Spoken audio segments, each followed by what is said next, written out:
नमस्कार। तो मेरा नाम रविंद्र कुमार सैनी और आपका बहुत बहुत स्वागत है इस चैनल में। तो अब तक हमने काफ़ी कुछ सीख लिया है। स्क्वायर रूट ऑफ हमने लास्ट टॉपिक में हमने पढ़ा है कि स्क्वायर रूट कैसे फाइंड करें किसी कॉम्प्लेक्स नंबर का। अब जो आने वाली ये जो वीडियो है इसमें हम पढ़ने वाले हैं कि कैसे हम कॉम्प्लेक्स नंबर को अलग अलग फॉर्म्स में लिख सकते हैं, यानी कॉम्प्लेक्स नंबर को कितने फॉर्म्स में लिख सकते हैं। तो बेसिकली 4 फॉर्म्स में हम इसको लिख सकते हैं। तो हम एक एक करके सारी फॉर्म्स को जानेंगे। हमारा टॉपिक है फॉर्म्स ऑफ कॉम्प्लेक्स नंबर।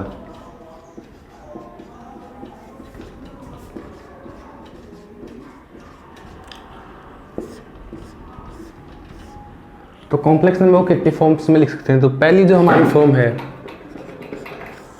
वो है कार्टेशियन फॉर्म, या इसको हम बोलते हैं एल्जेब्रिक फॉर्म।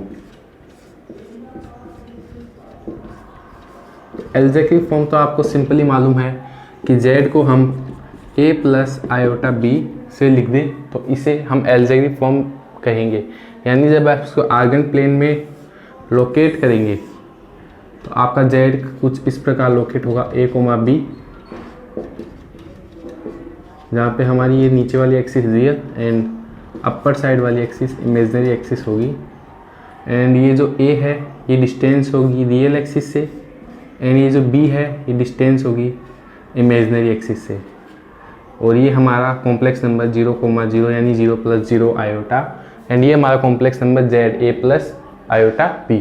सो हमारी जो सेकंड फॉर्म है वो थोड़ी सी इंपॉर्टेंट है, वो है पोलर फॉर्म। इसका सेकंड नाम भी है ट्रिग्नोमेट्रिकल फॉर्म।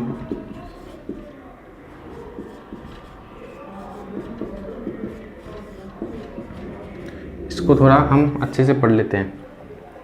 सो पोलर फॉर्म या ट्रिग्नोमेट्रिक फॉर्म की बात करूं तो हमें पता है कि जो ये डिस्टेंस है 0,0 से a, b यानी a + b आयोटा से जो डिस्टेंस है इसको हम मॉड्यूलस ऑफ z कहते हैं। सो अगर मैं इस डिस्टेंस को मोड z कह रहा हूं एंड ये थीटा है, जो आर्ग्यूमेंट ऑफ कॉम्प्लेक्स नंबर है उसे थीटा कह रहा हूं। So mod z cos theta equal to आपको कोऑर्डिनेट मिलेगा a, and mod z sine theta आपको कोऑर्डिनेट मिलेगा b, क्योंकि ट्रिग्नोमेट्री से हम इसको सॉल्व कर सकते हैं। सो हमारा जो कॉम्प्लेक्स नंबर जो हमने कार्टेशियन में पढ़ा था वो था z = a + आयोटा b। सो हम पोलर में हम अगर कॉम्प्लेक्स नंबर को लिखना चाहें z, सो a की जगह मैं ट्रांसफ़र कर रहा हूँ ये, एंड b की जगह मैं ट्रांसफ़र कर रहा हूँ ये। So mod z cos theta plus mod z sine theta into iota. So अगर मैं मोड z कॉमन ले लूँ, so cos theta plus iota sine theta, ये हमारा कॉम्प्लेक्स नंबर है पोलर, यानी इसको हम पोलर बोलेंगे। और इसमें हमारा काफ़ी कुछ, जैसे थीटा की टर्म में, अब जो पहले हमारा कार्टेशियन था उसके अंदर वेरिएबल क्या थे a एंड b, लेकिन जैसे हम पोलर में आए तो हमारे पास वेरिएबल a की बचा, वो बचा थीटा। अब थीटा चेंज करती जाइए आपको कॉम्प्लेक्स नंबर अलग अलग मिलता जाएगा। और हाँ, मोड z भी इसमें वेरिएबल है, तो मोड z चेंज करने पे यहाँ से इसकी डिस्टेंस यानी सर्कल वाला चेंज होगा और ये इन्फिनाइट सर्कल बना सकता है। जो हमारी थर्ड फॉर्म है वो काफ़ी इम्पोर्टेंट है क्योंकि क्वेश्चंस को काफ़ी आसान करती है। वो है एक्सपोनेंशियल फॉर्म। एक्सपोनेंशियल फॉर्म क्या कहती है?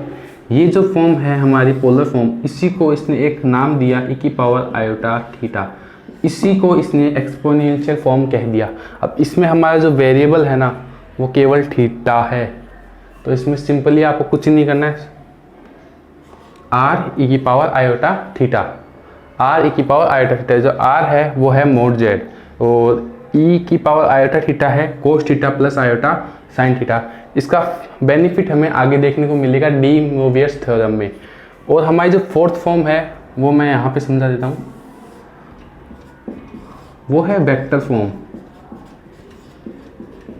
किसी भी कॉम्प्लेक्स नंबर को मैं एक वेक्टर से शो कर सकता हूँ। जैसे अगर मैं इसको ओरिजिन O नाम दूँ एंड इसको Z नाम दूँ, तो ये जो मेरा वेक्टर है यानी कॉम्प्लेक्स नंबर z को मैं लिख सकता हूँ OZ वेक्टर। अब मैं आपसे एक क्वेश्चन करने वाला हूँ जिसका आप उत्तर दीजिए और उसका आंसर हमें वेक्टर फॉर्म से फाइंड आउट करने को मिलेगा।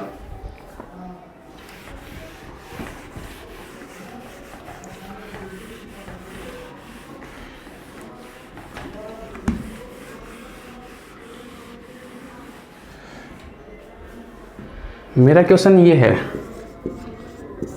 कि मैंने कॉम्प्लेक्स नंबर Z1 को बोला 2 + 2 आयोटा एंड मैंने कॉम्प्लेक्स नंबर Z2 को कहा 3 + 3 iota. So my first question is, मेरे ऑप्शन है Z1 = Z2, Z1 greater than Z2, Z1 less than Z2 and D और fourth option none of these. तो आपका उत्तर क्या होगा आप हमें कमेंट बॉक्स में बताइए, लेकिन मैं आपको इसका उत्तर बताने वाला हूँ। तो ये जो क्वेश्चन है इसका आंसर ऐसा है कि इसका आंसर होगा नन ऑफ दीज, क्योंकि हम किसी भी कॉम्प्लेक्स नंबर की इक्वलिटी की बात करते हैं। Equality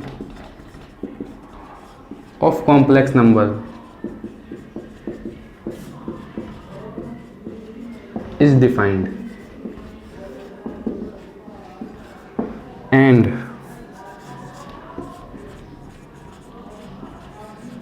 inequality of complex number is meaningless। अब दोनों स्टेटमेंट को मैं समझा देता हूँ कि हमने इक्वलिटी पढ़ रखी है पहले कि जब दोनों कॉम्प्लेक्स के रियल पार्ट और इमेजिनरी पार्ट सेम हो तो वो कॉम्प्लेक्स नंबर एक ही पॉइंट पे आएगा, तो वहाँ से वो कॉम्प्लेक्स नंबर इक्वलिटी हो जाती है। लेकिन इन इक्वलिटी यानी कोई भी कॉम्प्लेक्स नंबर किसी से ग्रेटर और लेसर नहीं हो सकता, क्योंकि इसको हम एक वेक्टर की तरह देखते हैं। जब वेक्टर फॉर्म में हम आते हैं तो हमें पता लगता है कि कॉम्प्लेक्स नंबर को हम वेक्टर से रिप्रेजेंट कर सकते हैं, और दो वेक्टर को आप कभी भी किसी से बड़ा या छोटा नहीं कर सकते। सेम ऐसे ही यहाँ पे है कि कॉम्प्लेक्स नंबर कोई किसी से ना बड़ा होगा ना इक्वल। देखा जाए तो ये पॉइंट है, तो कोई भी दो पॉइंट किसी से बड़े या छोटे नहीं होते। हाँ, इक्वल जरूर होते हैं अगर वो एक ही पॉइंट पे लाई कर रहे हो। सो ये जो क्वेश्चन का आंसर है वो हमें वेक्टर फॉर्म से देखने को मिलता है। अगर आपको वीडियो अच्छी लगे तो लाइक कीजिए, कमेंट कीजिए और हमें बताइए कि आपको वीडियो अच्छी लगे। सब्सक्राइब करे बिना मत जाना। धन्यवाद।